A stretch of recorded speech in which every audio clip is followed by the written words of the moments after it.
Good evening. I am Councillor Anthony Williams, Chairman of the Planning Committee. On behalf of the Council, I extend a warm welcome to members, officers and public in attendance this evening, and those who are watching the meeting on the website. Before I move on to the formal agenda items, can I please ask all in attendance to note that this meeting is being recorded and will be published on the Council's website. IP addresses are not collected. However, in order to function, Microsoft Teams collects background data limited to the web browser version used. Data collected will only be kept for a period of 6 months for the purposes of this meeting only. The meeting is being webcast live to allow the public to view the meeting remotely.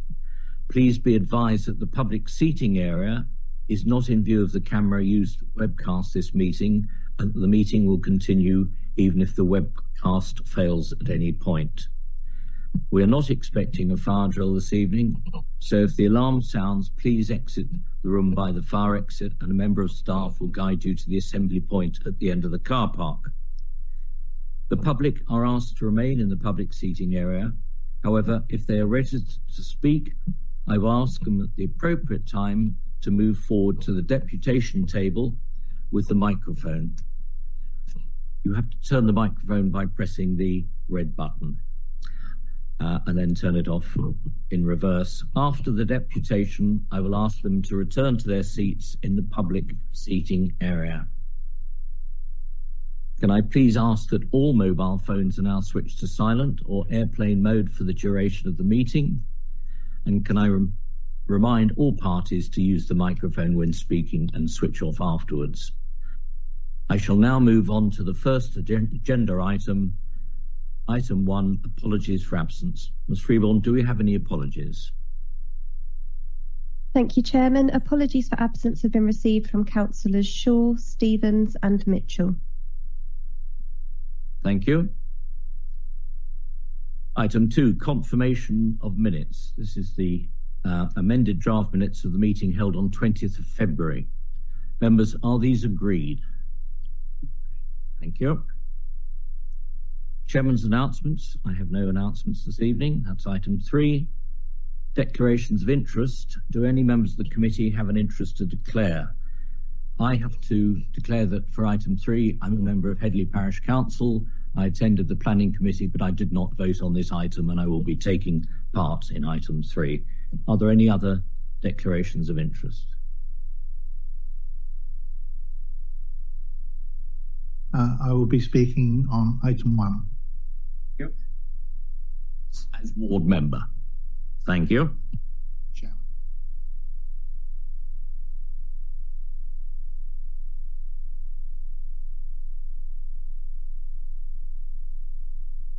Have item 5, the acceptance of the yellow supplementary matters sheet. I hope you've had time to read this. There's quite a lot of additional information and alterations to the recommendation and not the recommendation, but the conditions on item 1. Are the items in the yellow sheet noted? Thank you. Item 6, future items. Unusually, nothing on page 25, so there are no applications to be considered with the possibility of a site visit. However, if any member has any particular application they wish to bring to the committee, now is the time. No, thank you. So now we start the meeting proper. We have 3 items to consider this evening. The first item, section 1, and that's on page 27 of the hard copy of the agendas. Item 1 is application 55318/001, land west of Beachlands Road, South Medstead, and members of the committee, or some members of the committee, made a site visit last Friday. Mrs. Owen, can you introduce this application, please? Thank you. Yeah, just a note on the supplementary matters. There is a correction in that the report says that Four Marks Parish Council did not respond. They did, and their comments are in full on the front page. As already discussed, there is some changes to the conditions. We've removed condition 15 following further conversations with the environmental health officer because this development does not meet the required thresholds to require an air quality condition. And we have, with the environmental health officer, just tweaked condition 22 and 23's wording. Other than that, it all remains the same. So if we go through the slides, the first slide is the location plan. So just to orient, this is 5 Ash here, this is Beachlands Road here, and this is Stony Lane, a footpath here. And this is Boyneswood Lane here, which is also another footpath. We couldn't see the pointer. Oh, up on.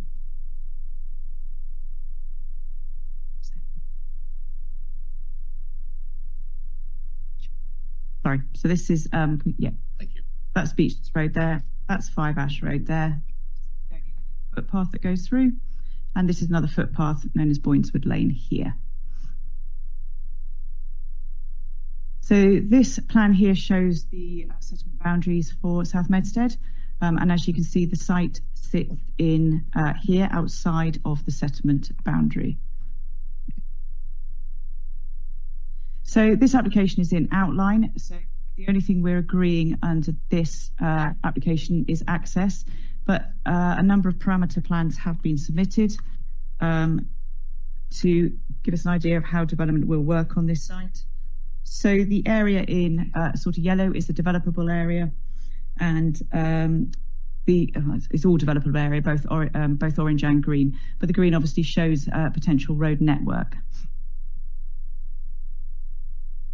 This plan here shows story heights. So again, the yellow is showing that the majority of dwellings will be at a 2-story height, but there is proposed an area of single-story dwellings along the frontage of Beachlands Road. So access is proposed as to be agreed at outline. So this is the existing access on Beachlands Road, and effectively the proposed access will be opposite that. Going into the site, and I'll explain it a bit further when I get onto the photos. But as you can see, there will be some loss of the front boundary hedge to accommodate visibility displays in both directions. This is an indicative layout showing that 62 houses can fit on the site. This isn't necessarily the finished layout. Like I said, it's indicative, but it's just to give you an idea that it is possible, and you can get an idea of the gaps between dwellings. As you can see, there is an area of open space as well. When we were out on our committee site visit, there was a question about drainage and how drainage was going to work on site. So this plan here shows the drainage, and I'll just talk you briefly through it. Effectively, it's going to rely on infiltration, and that will be achieved by trenches along what will be eventually the roads, and they will infiltrate into the chalk substrate which is on the site. So there will be trench soakaways all along here, and there will also be baffles that go along to basically hold water so that water doesn't under gravity end at the lowest part of the site, so allow water to be held and to infiltrate through. So effectively it will just be a process of infiltration for the drainage. This plan here just shows the definitive footpath map, and in the report we talk about taking contributions, and we're taking contributions to boat 9 here for the first 300 metres to do resurfacing work, and this here as well, the 277 metres of Boyneswood Lane there will also have a contribution towards it, or will be replenished. It could be either way, to be fair. So if we go on to the photos, so this is Beachlands Road looking north. So this is the site here behind the hedge, effectively, and of course you can see the existing bungalows on Beachlands Road there. And going further down, this is roughly where the access will be, where the existing gate is. The next photos are taken from within the site. So this one here is effectively this arrow here. We're looking towards the house that effectively sits on the site, known as Penny Lee. So this will look out across the site, and obviously dwellings will be all within this area. Behind that is Boyneswood Lane footpath. Standing in roughly the same position, but now looking in the opposite direction. So effectively this arrow here. This is the boundary of the site here. There is another field in here which is not part of the application site. That property you can see there is known as Cork House, and it sits on Stony Lane. So it is outside of the site, but the site sits on two sides of it. And then just turning around to look back at the access. So like I said, you can just see there the existing access going up into Beachlands Road, and the new access will be opposite that. You can just see that obviously we're on slightly rising land. So this is now coming onto the site, looking back. That tree will not survive the development. It is to be removed. And again, this is Boyneswood Lane here. The house that we saw earlier is just off the photo here. And these hedges are to be retained as part of the development. And this is more or less the same position, looking in the opposite direction. So you can see this land starts to drop away. Those properties there are in 5 Ash Road. That property there is in Stony Lane. And this is looking across the site to Cork House. So you can see the extent of their garden jutting into the site there. And the cursor is going down Stony Lane. And again, if you can take note of the levels on the land there dropping down. I'm at the lowest part of the site now. And as you can see, we're looking back up the hill towards Cork House, which has quite an expansive window looking down the site. And again, this hedge is to be retained. So these two photos, one's taken in winter, one's taken in summer. So this was June last year. So this is the same areas, just to give you an idea of those trees and the maturity of them. So effectively, this will be part of the site, but there is no proposal to have any buildings in here. There will be a pumping station in this corner, but as you can see there, your point of reference there effectively. And again, that row of trees looks like that again in the summer, really. So again, it's not quite from exactly the same position, but you get the idea. And then the last photo shows Stony Lane, and so this is the site in here, and this is Stony Lane passing through here, basically. I've got nothing further to add. Thank you. Members, we have unusually 5 speakers on this application, an objector, 2 parish councils, because it's near in one and near to the other. So we have both Medstead and 4 Marks Parish Council. We have the ward member speaking, and then we have an agent or applicant's agent. So the first speaker is Mr. Frank Maloney. Mr. Maloney, if you'll take the deputation table, and you have 3 minutes. After 2.5 minutes, I'll say 30 seconds. And then time.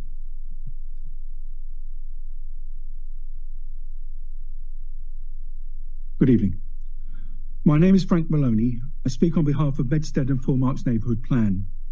This application is in the wrong place for our village, being contrary to the Neighbourhood Plan Policy 1.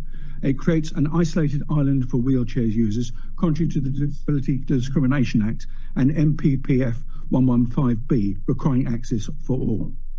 On these grounds, it objects. Legislation says that planning system is plan-led. Our neighbourhood plan is a statutory part of the planning system, with policies previously preventing speculative development.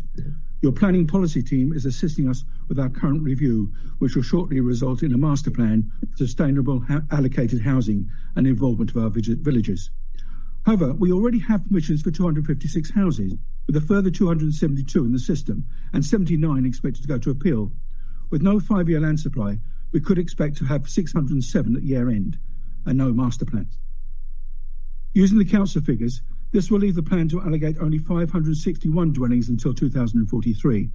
This is not a definition of a plan-led system, and I ask you to vote to defer this evening's decision until we have an indicative master plan, particularly as with the new housing requirements, a 5-year land supply will never be achieved before you become a unitary authority. The end neighbourhood plan does not need a 5-year land supply, it stands alone. Please let the steering group meet the housing need and let our villagers decide where the future housing should be, not the developers. Infrastructure must be in place before occupation. SIL payments are too late. None of the applications in the system offer significant infrastructure improvements for our residents. The steering group asked the developer what improvements is being offered to residents. Land, facilities? So far nothing, but it is taking its profit. In the drawing identified by the officer, the site offers footways abutting the development, which you would expect, a 7x2 metre footway link to Boyneswood Road, footway repairs and pruning along Boyneswood Road. The cycling improvement on Boat 9 is in Chawton Parish, but cyclists can only get as far as Bitclern Lane before they need to divert onto the A31, as the remainder of the route is a footpath. With regard to the A31 improvements, the 11th of March Highways Parish Council liaison meeting reported the north side properties were not proposals not being progressed. The Highways also suggested changing walking behaviour. You'll recollect Councillor Lewison's comment at your November meeting. Rural dwellers, you have to use cars. A yellow box junction at the bridge of Leamington Bottom Road, promoted at the meeting, only works if extended through the bridge, impractical. We need 110 houses for those with local connections. Permission for 62 is already granted, with 72 in the pipeline. This is overcapacity and will bring people with no connection to the area, decreasing the sustainability of the site, as it is probable they would contribute to their existing jobs. Please will you defer your decision? I also note in the highways... Thank you. Thank you. Maloney, that.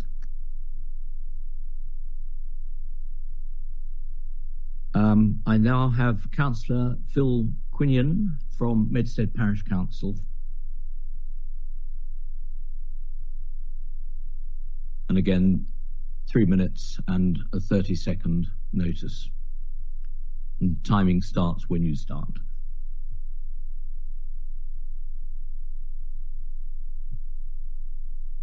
Good evening, councillors. I wish I brought my gin and tonic, but I haven't. My name is Phil Quinlan, and I am Chair of Planning on Medstead Parish Council. To begin, this speculative development is in Medstead, but although on the 21st of June 2024, our neighbourhood Four Marks Parish Council submitted opposing comments and concerns, with subsequently many more being added, including our own. Medstead Parish Council recognises and appreciates the Council's constraints in what are difficult decisions to be made over this particular and future applications, and further accepts the challenges over the numbers of new houses now required to be built nationally. However, we, together with Highways, Transport Planning and others, have submitted legitimate and lengthy concerns over this application, including the ownership, I believe, of Boyneswood Lane. However, it would seem that these serious concerns raised, as listed in the officer's report, under consultations and objections, have not yet been addressed. And the noted lack of adherence to MPF accessibility and HEC Transport Plan 4 is a major issue which will affect the safety of all our current and future residents. In 2017, there were about 250 dwellings in this part of Medstead. Since then, there have been 487 dwellings, either already built or with planning permission. This is an increase in housing of nearly 140% in just 8 years. The majority of these dwellings have been built in urban-style estates on green fields, with minimal improvement in infrastructure, facilities and employment. A further 82 houses or 62 houses would increase this overdevelopment to 150% of the original. Furthermore, the affordable housing need has well been met from the 60 affordable houses already approved. As a result, this huge house building, which has already impacted the rural character of the village, has also brought about many, many additional vehicles of all sizes now crammed onto tiny village roads. And thus, any further speculative house building will ultimately lead to the total devastation of this East Hampshire location. However, upon Council's careful consideration, it could quite rightly refuse this application on legitimate grounds. But either way, if not that, then granting permission will further overburden and impact the rural and dark skies characteristics of Medstead. There is now a real risk that an urban environment will evolve. This, however, is a difficult decision for yourselves, with far-reaching irreparable circumstances. But in closing, we would strongly advocate meeting with officers to seek and progress resolutions to our rightful concerns and objections. Otherwise, 3 minutes. Medstead could soon become an isolated, nondescript dormitory compound with unsustainable developments and traffic. Finish now, please. Thank you very much for the presentation.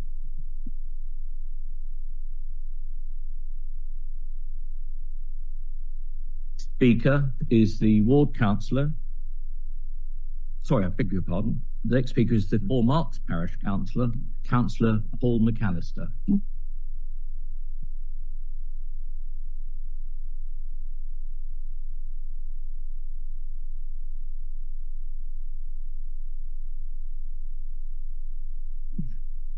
I am Paul McAllister and represent Four Marks Parish Council. Since the tilted balance is engaged, this development should be permitted unless demonstrable harm can be shown. This development proposes a significant number of market price 4-bed houses which have no local need. The affordable housing, although welcome, will be in excess of the local need. New developments should minimise car journeys, reference 20-minute neighbourhood TCPA document March 2021. The TCPA identifies bus stops should be less than 400 metres and other services less than 800 metres. This is an upper limit to achieve car journey reduction. This development does not meet a 20-minute neighbourhood requirements and only has a permissive path to the Four Marks shops from Stony Lane, making disabled access to the Four Marks shops only available via a much longer route of Boyneswood Lane, Boyneswood Road. Moving to benefits. House construction labour, but this would be external to the village and materials would be purchased outside the area, so no local benefit. SIL payments and affordable housing. On the harm side, the junctions of Boyneswood Road and Lymington Bottom are already over capacity, made worse with recent permissions. Increased pressure on local services, doctors, dentists, etc. Affordable housing in this area will be in excess of local need, adding to commuter car journeys. It will be 100% car driven. The development is not an allocated site and is not ever likely to be one due to its poor accessibility. Biodiversity net gain is proposed to be met from offside credits. This is totally unacceptable. SIL payments will arrive too late to mitigate harm, and there are no 106 proposals included that address the major areas of harm. In conclusion, this development is not sustainable and harm significantly outweighs the benefit. If the committee is minded to grant permission, then I would ask that they only do so with additional S106 contributions aimed at providing infrastructure improvements that will make a real difference to the harm generated by the site, and not just tinkering with paths and unrelated cycleways. Thank you. Now we do have the ward councillor, Councillor Roland Richardson. Thank you, Chairman. I'm Roland Richardson. I'm ward councillor for Four Marks and Medstead. And the first thing I have to say is that I have no new information that can add to the sum knowledge of those councillors present. All I can do is really go through some of the points that have already been made by both parish councils and the neighbourhood planning authority. And it really does come down to planning. I mean, there's that saying of fail to plan, plan to fail. We seem to think that allowing speculative building will get us to a point where we end up with a plan which has all the houses in the right place by some sort of serendipity. This is unlikely to happen. It's also unlikely to happen that allows for future transport capabilities. Who knows how we're going to be transporting ourselves in 10 years' time. But if we've built all the houses and we've blocked all the access, then we won't be able to accommodate those new modes of transport. We also rely a lot on the consultees, both for flooding and for traffic, and both of these have been approved this application. But what if they're wrong? Who pays the penalty if they're wrong? The answer is it's the residents, not those consultees. So I do worry about our current planning procedure and the lack of the plan that we have. On the other hand, we all know the issues. You know, there are 150,000 children in temporary accommodation. We do need the housing, and this particular application has many benefits to it and is a well laid out application. But without the lack of a plan, or with the lack of a plan, I really can't see how it's going to be a benefit to the area as a whole.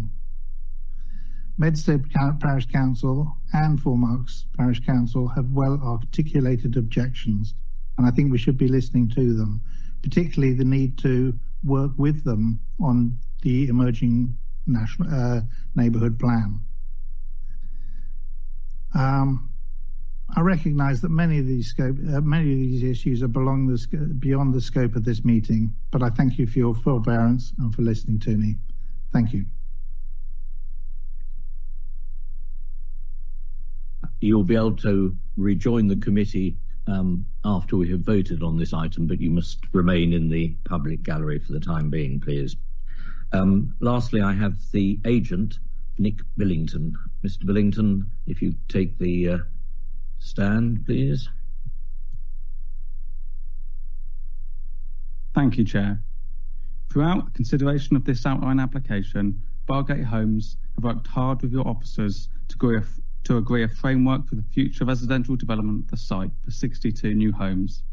This has included making amendments to the parameter plans to introduce additional public open space adjacent to Stony Lane, Bridleway, and decrease the number of units proposed from 70 to 62 to allow for a less dense form of development.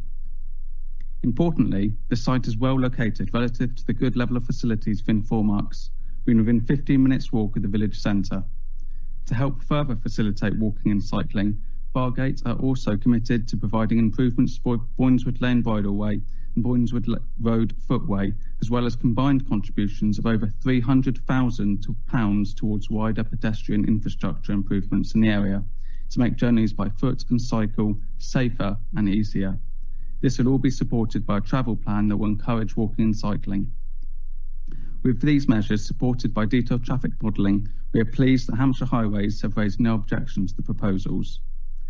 In terms of ecology, the proposals have been premised on attaining the majority of important boundary planting around the site, with loss only occurring where required new accesses. Overall, the outline calculations show a net gain in hedgerow units exceeding 10%, and important hedgerows are provided an appropriate buffer of at least 5 metres. The Council Ecology Officer is also in agreement with the completed species surveys for the site and the associated proposed mitigation.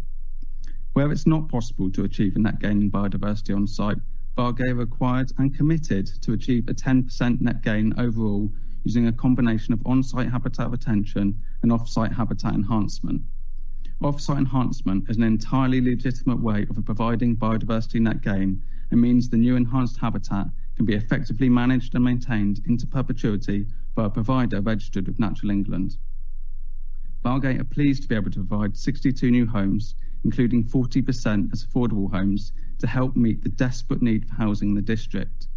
I'm sure you will all know someone who is struggling to buy or rent their own home. House prices remain out of reach of most, with the average resident of the district needing to earn over 11 times their earnings to own a home. The latest figures for the numbers of residents on the district's housing waiting list is over 1,700, the highest of that figure since 2014. The average wait time for an affordable home based on the Hampshire Home Choice portal is 67 weeks in Medstead and Four Marks. Supporting this proposal enables the delivery of acutely needed new homes, including affordable homes, in a highly sustainable location to help meet the district's pressing housing need. The proposals are high quality and sustainably located, and your officers have confirmed they support the proposals before you. We respectfully ask that you support your officer's recommendation to approve the application. Thank you. Billington, that is the public speaking first application, and I turn to the case officer. Mrs. Owen, quite a lot of points there. Do you have any comments to make on the deputations received? Yeah, thank you. Yeah, we obviously heard the comments of the two parish councils, the ward councillor, and they are noted and accepted. And as the ward councillor pointed out, some of this is beyond the remit of this committee to deal with.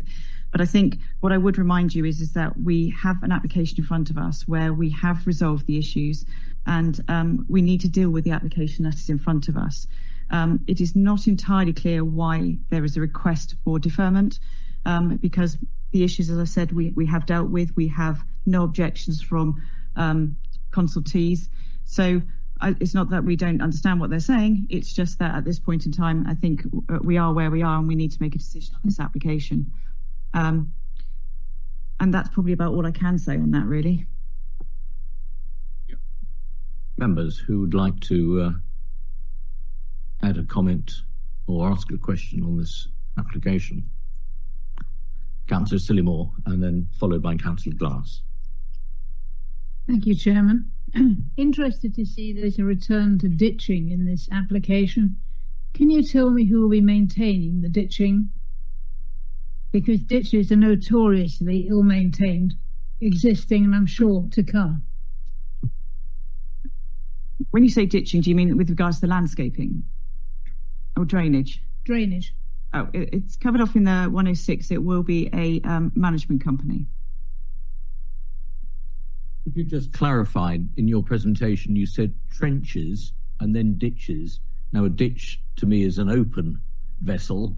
A trench is presumably covered up after you put a land drain in. Will they be open ditches, or are they just drainage ditches which will then have an earth covering? No, so the blue shows trenching. Trenching will be underground, approximately 5 meters beneath the ground level. And then there will be areas of subbase, which it's quite hard to see on here, but it's these sort of areas around it here. So these will be underground. Well, the trenching will be underground, sorry. So it won't get clogged up. There is a condition to control that.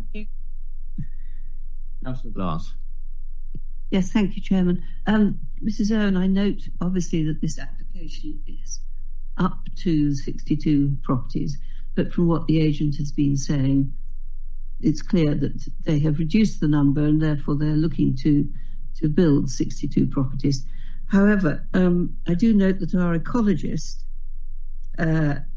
is saying that regarding hedgerows, it is considered that there will be insufficient room to adequately manage the retained and newly planted hedgerows in a space less than 5 meters.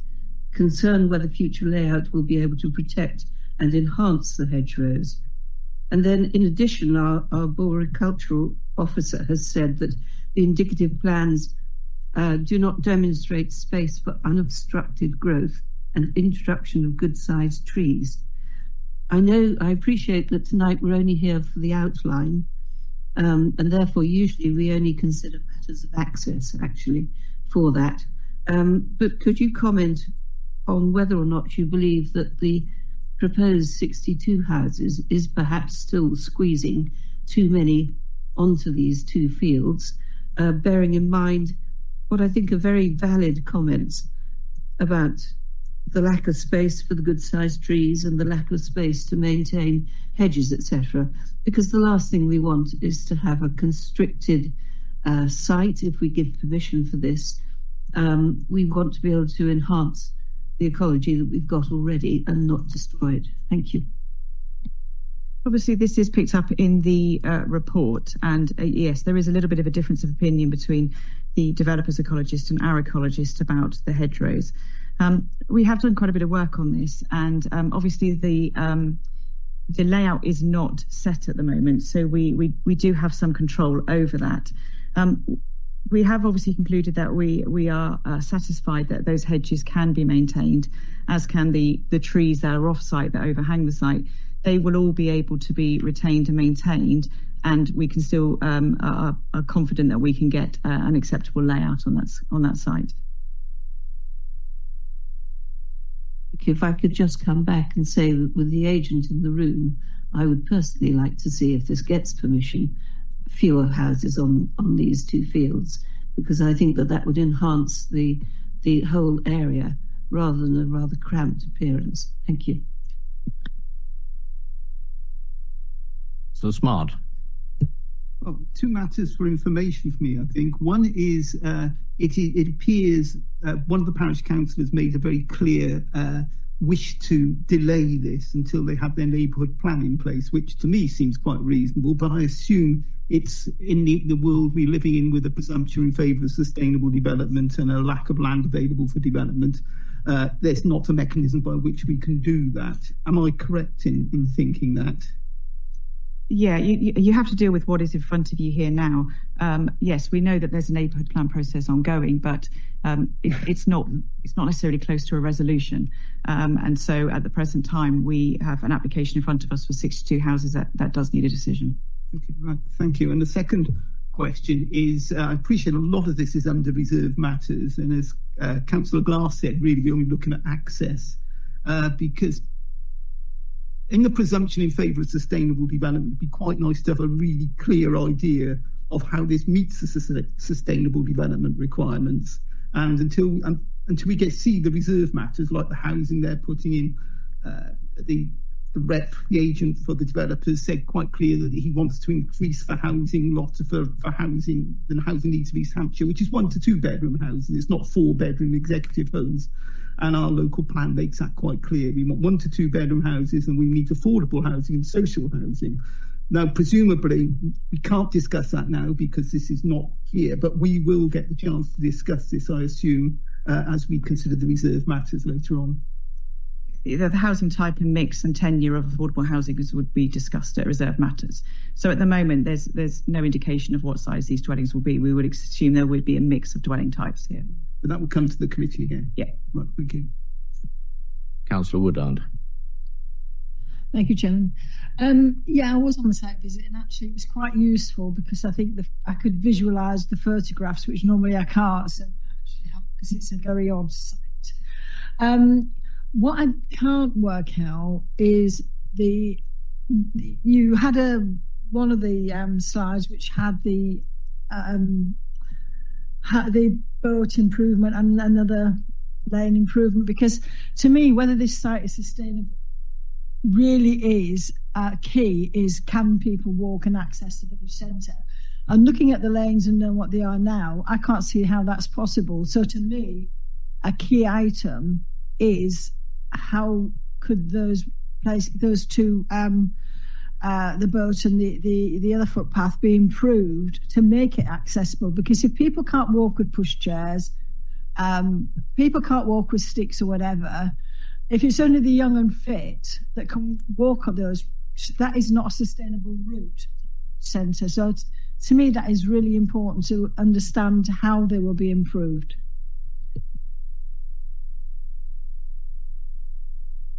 Okay, so the boat is up here. So what Hampshire County Council Countryside Services have requested and the developers agreed to is that the first 300 metres of that will be upgraded. Because it's an important route through, and so they've agreed that will be improved. So that will be, the surfacing will be improved. Some of it's a bit potholed at the moment. It retains water in places, so they're looking to improve that to make it more accessible all year round. Where does it go to? Does it go to the village centre? Well, then it's not really relevant for the. That's why I was questioning it. I'm not trying to be critical, but that was why I was questioning it.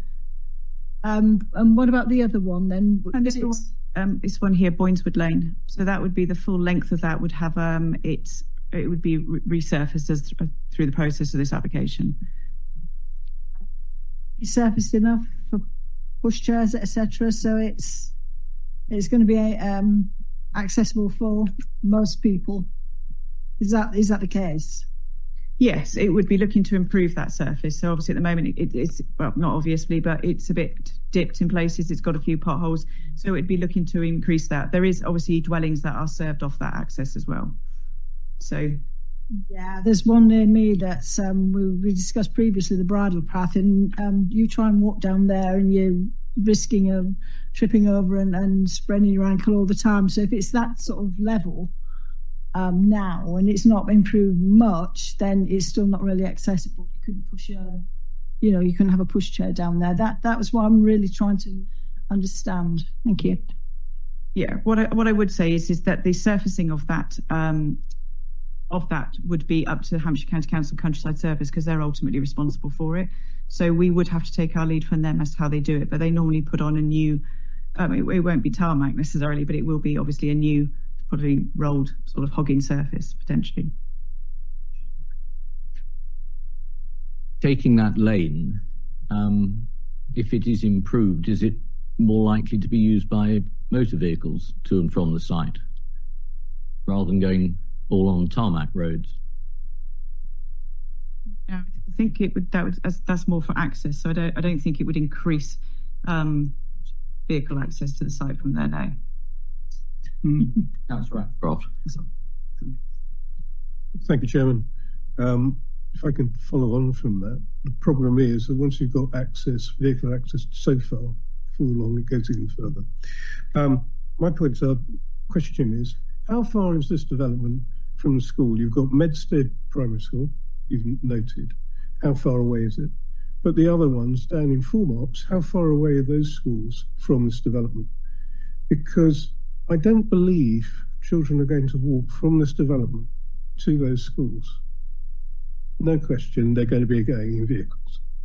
Is there sufficient car parking in those areas where they're going to be taken? Because having been past the Four Marks School at 8:45 during the term times, it is pretty busy. And with busy traffic near a school, it's really risky. So I'm slightly concerned, and I'd like to know the distances. Also, I'm curious about 106, section 106, which was mentioned by one of the questions earlier, contributions. And I see they're going towards, quite rightly, footpaths and bridleways, and certainly the bridleway you mentioned earlier is being resurfaced, but that's really good if you're walking your dog. You can go and park there and you can walk your dog. It's not really benefit to this development. I would question as to what development benefit is from this development other than getting some Hampshire County Council highway stuff done.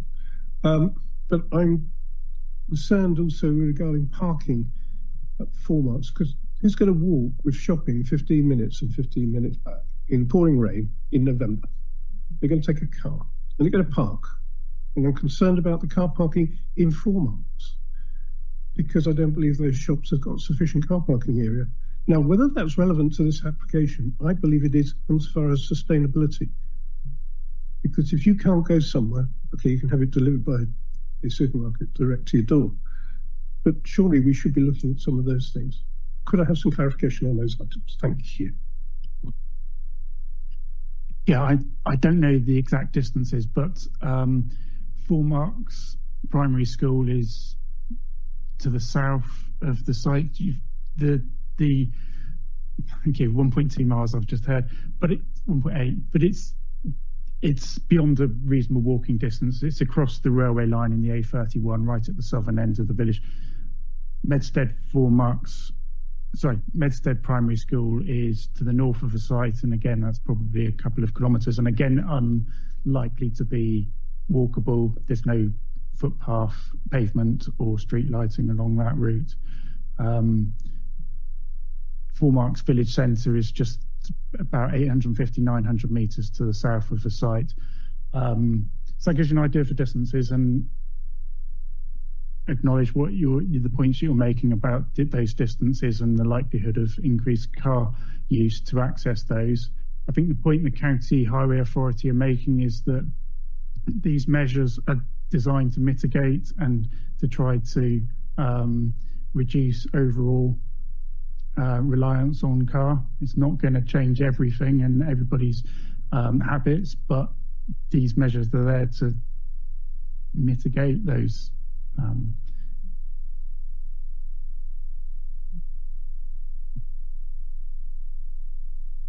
But only that I don't believe my questions without satisfaction. Thank you. Is there any specific point? Basically, your sustainability surely should be such that there should be sufficient parking for places that people are going to go from here to something on a regular basis, like the school, which is daily during term, or probably to the shops, even if it's once a week. So I'm questioning that, and I'd like some clarification on where sustainability is if it relies upon the car for access. Thank you. Councillor Smart? Yeah, I mean, if you think about the cars, actually, I mean, I noticed there's three thoroughfares around this, really. One is Stony Lane, which is very aptly named, and then there's Bourneswood Road, which really is, as I understand it, is a track, and then there is Beachlands Road, which is meant to be the main point of entry and exit to this in your car. And it's very narrow. We parked on there on last week, and it is a very narrow road, and it's likely to get snared and congested. I'm not convinced that it's the best access route to this, particularly taking Councillor Ashcroft's view, which I share, which is, and we discussed it with colleagues as we went round on Friday, most people who live here will be driving. They'll be driving in and they'll be driving out, and it's a very narrow access point. So that's a real concern for me. Members, if you look at page 37, first paragraph there, I'll read it in full, it's only 6 lines. The application site lies outside the settlement policy boundary of Medstead, and the development is not for affordable housing to meet the needs of the local people as a rural exception site. Now, it does have an element of affordable housing, 24th Street, 25 affordable housing proposed on this outline application. It goes on, as such, the proposed development is contrary to policies CP 10, 14 and 19 of the local plan joint core strategy. In such instances where a development proposal is found to be contrary to one or more policies of a development plan, proposal may only be considered acceptable where material considerations indicate a departure from the development plan being justified. But the last paragraph on the same page is back to the problem that we have in East Hampshire, that we only have a 2.7 year housing land supply, and it finishes off the final paragraph, referring to previous applications and appeal decisions, but this is noted that with a 2.7 housing land supply, EHDC are having to apply a tilted balance to the assessment of planning applications.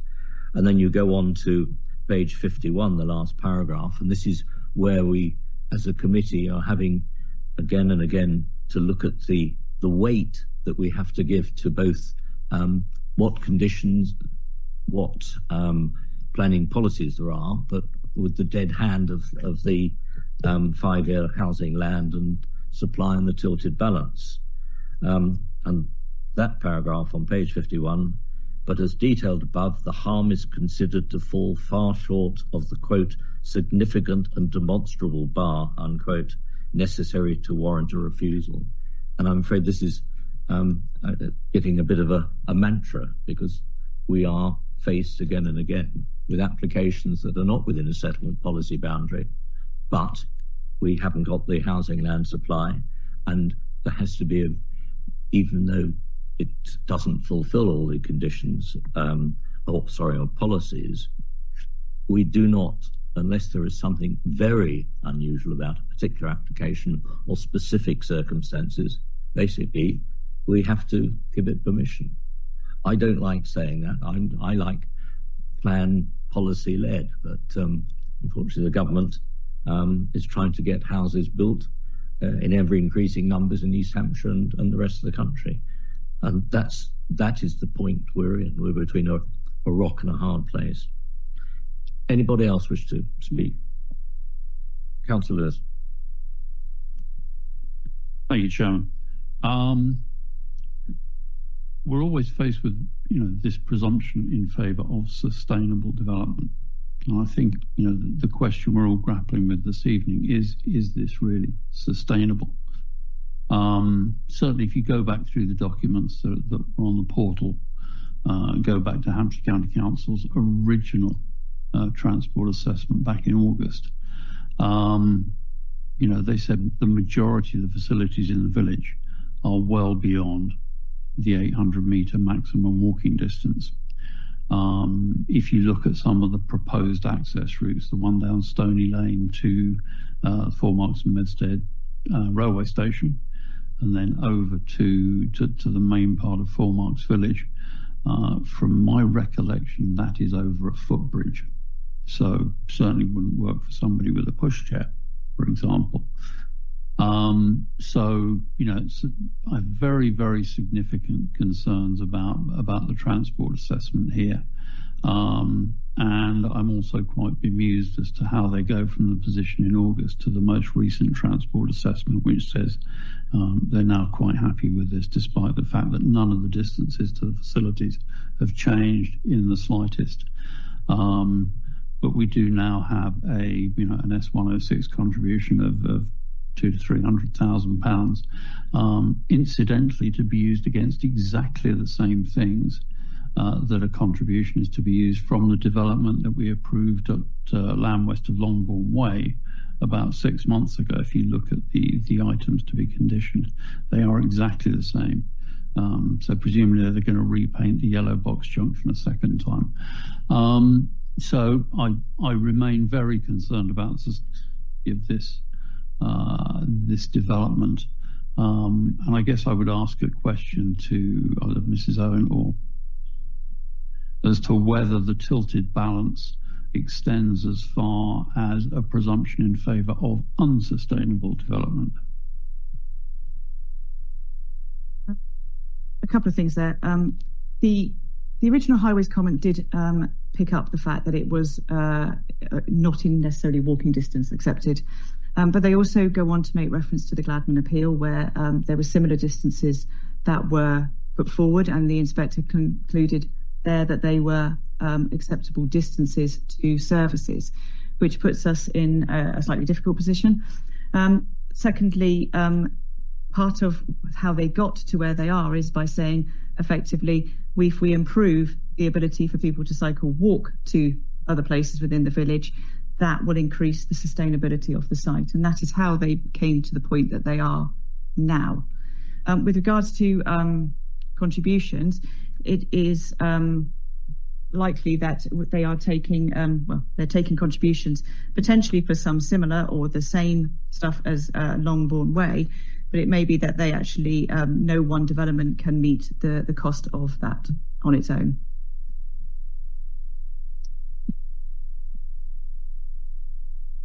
I think coming back to the distances, and you mentioned the Gladman appeal.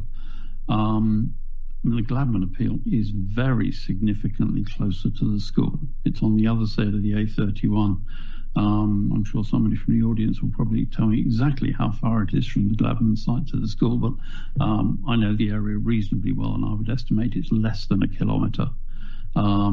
Versus 2.6 kilometres from this site to the school. It's also, the Gladman site is also very much closer to the recreation ground. Again, probably less than a kilometre, whereas this is probably somewhere, I think the paper says 2.5 kilometres to the recreation ground. So the Gladman site is very, very much closer to two key local facilities than this site is. Without getting a map out, I can't comment onto Gladman to the shops versus this to the shops. Probably similar, but I think I understand what you're saying about the Gladman appeal, but I think the distances involved are very substantially different from the ones we're talking about here. I'd also be interested in, say, an answer to the comment on presumption in favour of unsustainable development.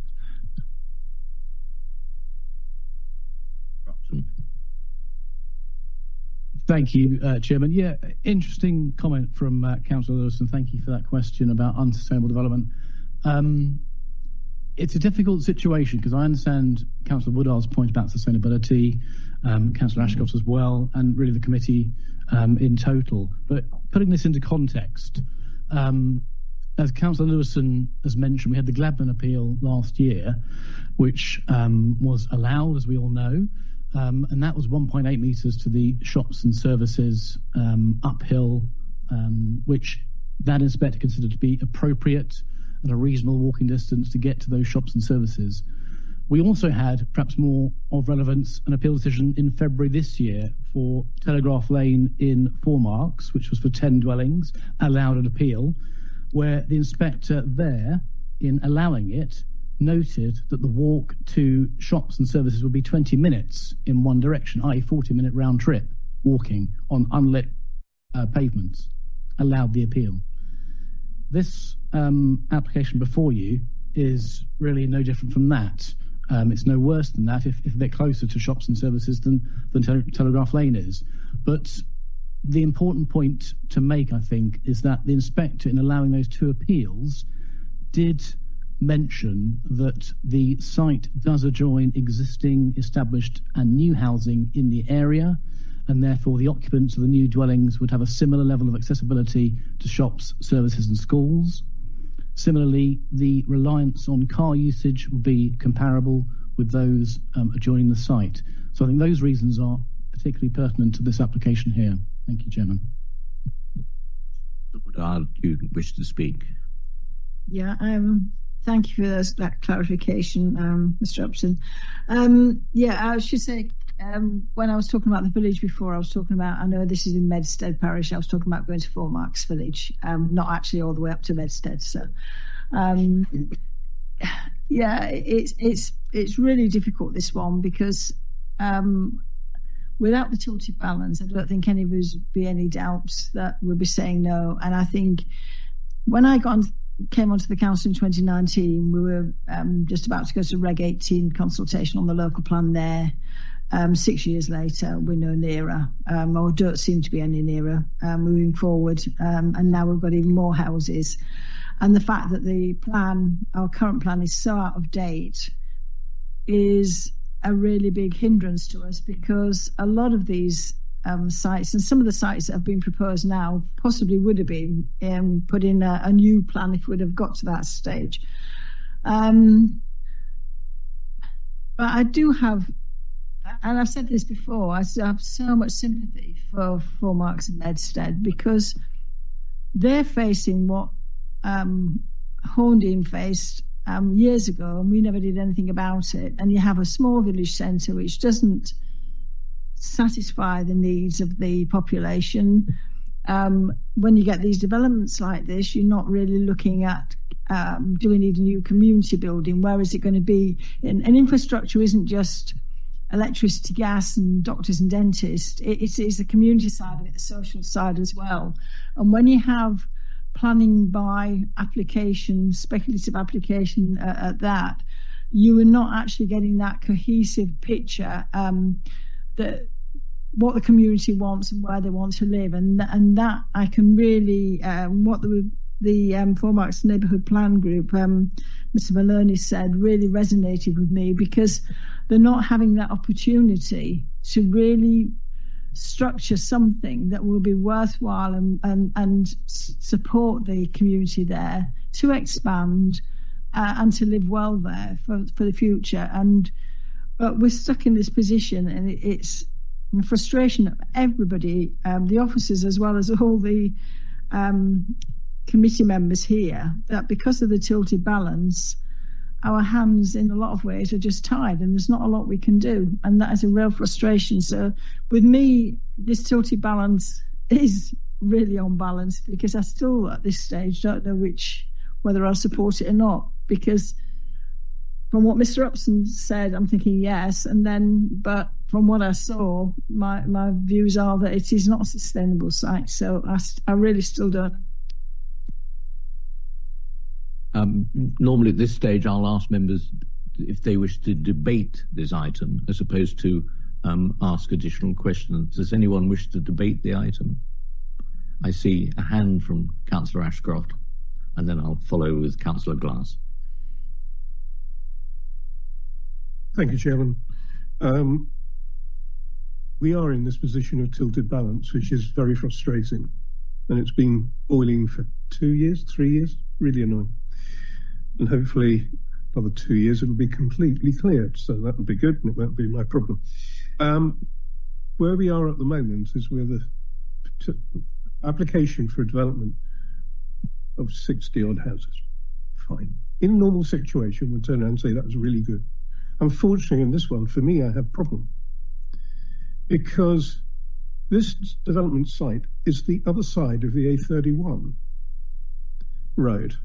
So anybody who wants to go to the shops, other than Leamington Bottom, which they can go to, which is not on the road, and it's their side of the A31, they've got to cross that A31, which is a very, very busy road with every type of vehicle going down it. So if they're coming away from this and they're going to walk, a pushchair, they've got to go all the way down, along, across a railway bridge, which is narrow and been acknowledged as not really suitable because it's a single track road. There was talk of a footbridge over there years ago, but that's gone. And then along again, and then they've got to cross over the 31. I can't see many mums pushing their kids to do that. They're going to get in the car and drive there because it's safer for the children, it's quicker for them, and everybody's better. But when they get there, there's nowhere to park, or there's less problems for parking, so it becomes a vicious circle. Surely sustainable is where you can either walk to somewhere, which in the previous planning application has been a pastoral appeal, they were within walking distance, but also on the same side of the road, so they didn't have to cross that major road. So we've got a situation where the only way it's sustainable is by having a vehicle to drive there, or you can have electric bikes, fine. But alternatively, have things delivered. But you're going to be commuting, and it's really, to me, that is not sustainable. If it was close, it would be sensible. It's too far away. If this is a sustainable development in this location, which, if there was better facilities on that side of the A31, I wouldn't disagree. If Leamington Bottom created into more of a village hub, but that's not in this application, then there's more of an answer to, well, it could be sustainable, but it's too far away from everywhere. Talk of upgrading a boat to the top of Boinswood Road going eastwards, that's basically a boat, byway open to all traffic. And that's a recreation route. That's where people take their cars to park to go for a walk in the woods. Something to do with, that's sustainable if you're my age and you're wanting to walk your dogs. But it's not necessary for a 5-year-old or mum with a 5-year-old wanting to take them to school. So I have real trouble with this. I understand our position, but I'd like the inspectorate to tell me why this one, where they have to walk a fair distance to get to the shops, or even further to get to the schools, is sustainable. Now, there may be a reason, and I know the tilted balance comes in which case, to be perfectly blunt, why are we sitting here? Thank you, Chair.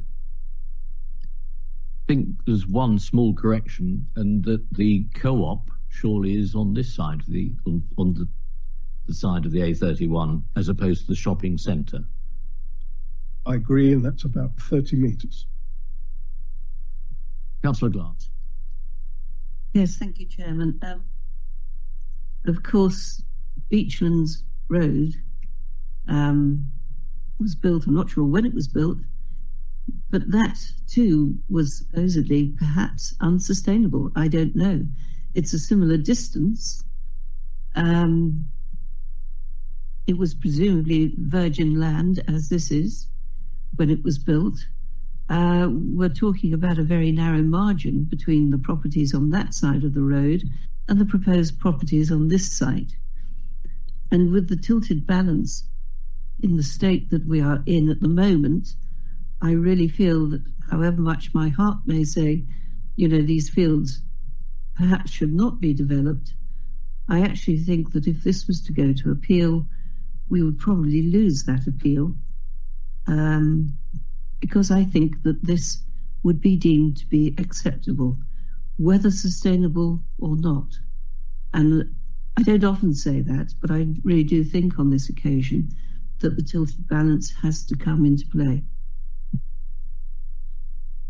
Can I ask Mrs. Owen or any of our other planning officers, would they wish to make any comments on this? Because I think all the questions that the councillors are going to ask have been asked, so I would like to go to the vote, but Mr. Upton. Yeah, just follow up really, because all these points are completely valid and understandable, and we feel the same as officers as well, as Councillor Woodard said. I think the last thing I would remind members of is the 2016 appeal decision, which was allowed for that Boyneswood Lane development just to the east of this site here. If perhaps Mrs. Owen could highlight that on the screen there. Just go to the left. That's it. That one there. That was allowed an appeal in 2016, a similar distance away from the shops and services and the same side of the A31 as this one here. So just bear that in mind, please. Thank you. Thank you, Mr. Upton. Members. Councillor Hogan.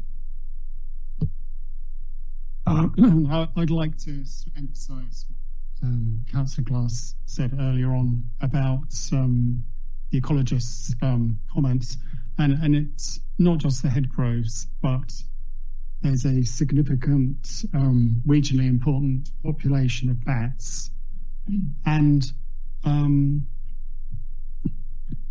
the ecologist mentions, the other thing you need there is needs to be sufficiently dark to maintain that population.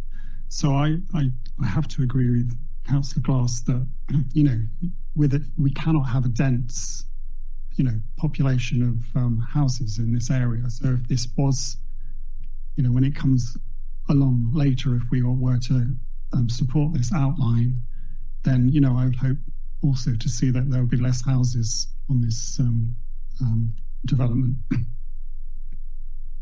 Yeah. Yes, Councillor Lewison. Just a clarification from Mr. Upton. You mentioned the development that's shown where the cursor is right now, that was approved in 2016. Presumably, I think we had a 5-year land supply at that point, so the circumstances were slightly different. No, we didn't have a land supply then. We were using the interim housing land, position statement back in the day, which was a similar position to where we are now in policy terms. So we didn't have that robust position from which to defend these applications, sadly. Any other member wishing to speak? Mrs. Owen, do you have any final thoughts or statement? No, I'll just pick up on what Councillor Hogan just said about lighting. There is conditioning on lighting, condition 24, so we have got control over that. Thank you. Members, the recommendation is that the application is permitted, subject to the conditions set out on pages 52 to 62 of the agenda, and that's amended, as you will see from the yellow sheets. Condition 4 has been amended. Condition 15 has been removed, and conditions 22 and 23 have been worded. And I don't propose to read all the wording on that. So the recommendation, as you will see from your agenda, is for permission. Do I have a proposer for permission? Councillor Glass, thank you. Do I have a seconder? In that case, from the chair, I will second it. I will now move to the vote. Can those in favour of the recommendation, with the adjusted conditions, please show.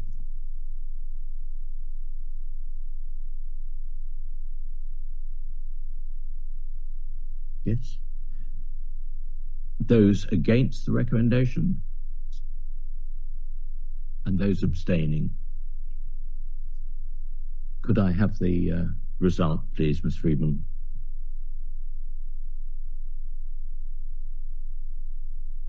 Thank you, Chairman. That was carried 7 votes for, 0 against and 1 abstention. Thank you. Thank you, members. The application has been permitted, and thank you all the public speakers. I know how much this application means, but you can see from our deliberations what a difficult position we're in as a committee. If you wish to leave now, I'll suspend the meeting for 5 minutes to allow people to leave.